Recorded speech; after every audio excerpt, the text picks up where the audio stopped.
So how does a state completely reinvent itself over 600 years? We're about to dive into one of history's most dramatic transformations, the incredible journey of a small frontier tribe that built a world-spanning empire only to be reborn as the modern nation of Turkey.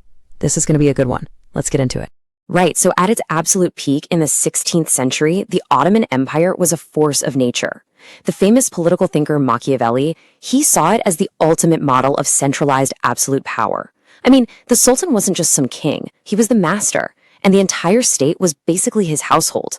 So we're going to start at the very beginning, piecing together how this incredible state was even built. Then we'll fast forward to the moment those foundations started to crack, which triggered a radical and, often violent reinvention. Okay, part 1.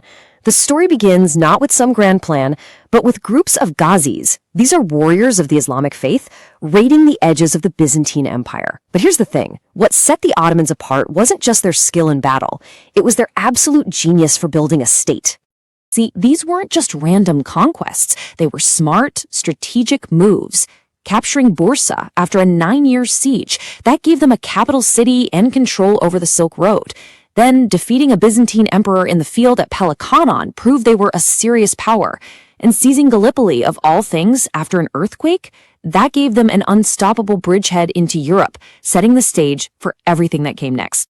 The second sultan, a guy named Orhan, he was the real architect here. While other tribes were, playing for quick glory, Orhan was playing the long game. He minted the first Ottoman coins, a clear sign that they were here to stay. He created a professional, paid army instead of just relying on volunteers.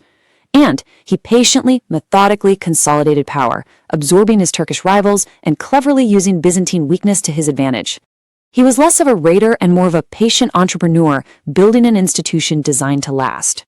And this system is just a perfect example of their unique approach. The Devshirme was, it was a stroke of social engineering, centuries ahead of its time. By taking talented boys from conquered lands, converting them, and training them for elite jobs, the Sultan created a merit-based ruling class whose loyalty was only to him. Their entire existence depended on the Sultan's favor. And crucially, since their status wasn't hereditary, it stopped a powerful nobility from ever rising up to challenge the throne. It was brilliant. Even way back then, famed travelers like Ibn Battuta could see that the Ottomans were building something different, something permanent. Orhan wasn't just another warrior king. He was laying the institutional foundations for an empire that would end up lasting 6 whole centuries. But, no empire lasts forever. By the 19th century, those strong foundations began to crumble. Shifting global trade routes bypassed Ottoman lands, a string of military defeats weakened its power, and it got so economically dependent on Europe that it became famously known as the sick man of Europe. This sparked a desperate, panic scramble to modernize before it was too late.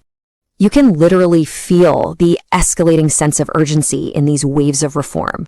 First, the Tanzimat era tried to kind of graft Western legal ideas onto the old system. When that wasn't enough, the young Ottomans pushed for a constitution to rein in the Sultan's power. And finally, the Young Turks staged a full-blown revolution in 1908, trying to remake society itself with Western ideas. We're talking everything down to introducing soccer clubs and scouting.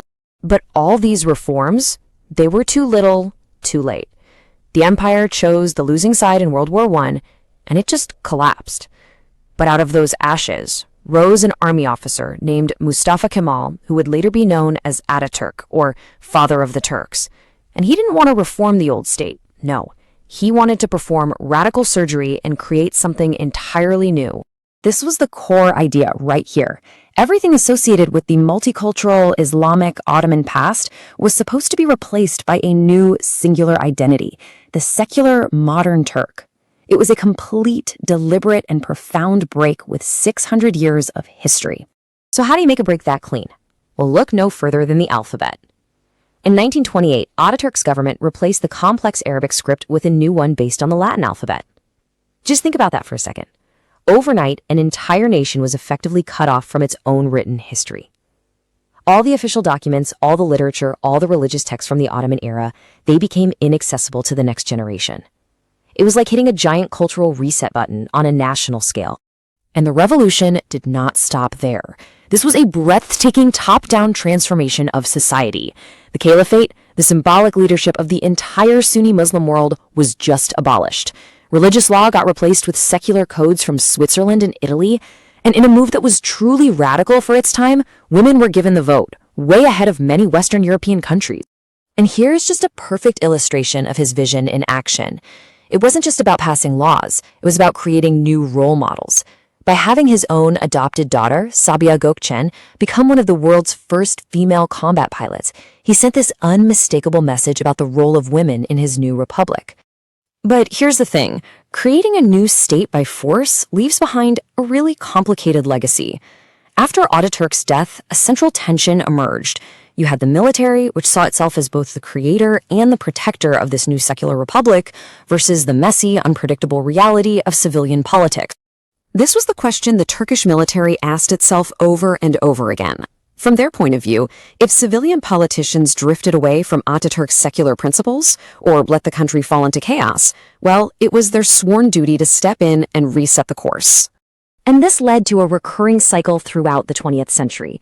Whenever the generals felt the republic was in peril, they'd take power, rewrite the rules, and then hand control back to the civilians, but always with new safeguards in place to make sure they kept their influence. And to make their influence official, they created a key institution, the National Security Council. Now, this wasn't just some advisory board. It was a constitutional body where top generals literally sat at the table with top government ministers. Their recommendations were really directives that no civilian government could easily ignore, effectively giving the military a constitutional veto over national policy. So, this brings us to the modern era, where all the consequences of this long, turbulent history are still playing out, shaping everything from the economy to the very identity of the nation itself. Let's just look at the economic impact for a second. After the 1980 coup, the military imposed a liberal market economy. They crushed trade unions, they banned strikes, and the result was this massive restructuring of the economy. In just a decade, the share of national income going to workers' wages was cut in half. That created some very clear winners and losers. And these economic changes, they feed right into the bigger tensions that define Turkey today. You have the official, state-enforced secularism constantly rubbing up against a powerful Islamic social and political movement. You've got the dynamics of a global market economy clashing with a very strong sense of Turkish nationalism. These forces are always pulling the country in different directions. Which, of course, brings us right to the present day, where Turkey's transformation is far from over. The nation is still wrestling with its own identity. Will its future be defined by the legacy of Ataturk's secular republic, or maybe a resurgence of its imperial and Islamic past, or will it forge some kind of new synthesis of them all? After more than 6 centuries, the story of Turkey is still being written.